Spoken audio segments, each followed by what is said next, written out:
We're standing here in Berea.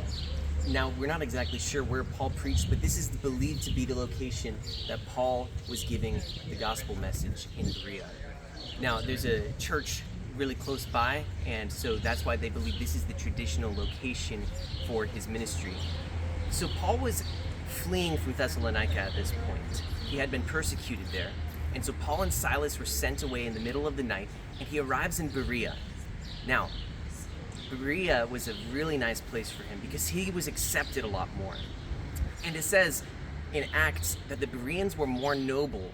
Actually, I want to read you the passage specifically.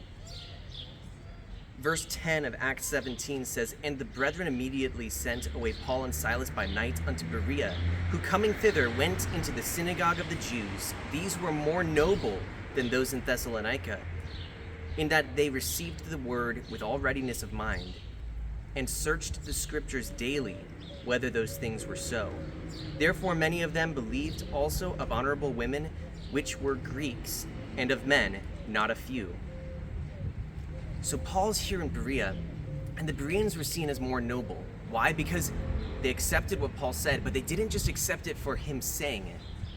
They checked to make sure that what Paul was saying aligned with Scripture.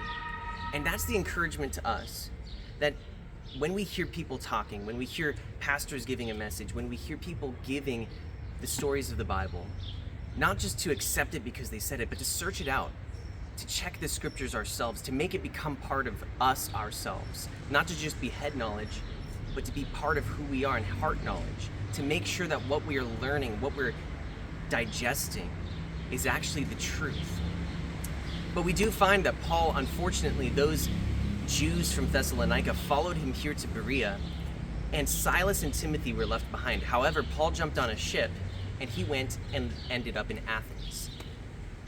So, yes, Paul did fall into troubles here in Berea, but the Bereans were amazing people because they were willing to search the Scriptures to find out the truth about God.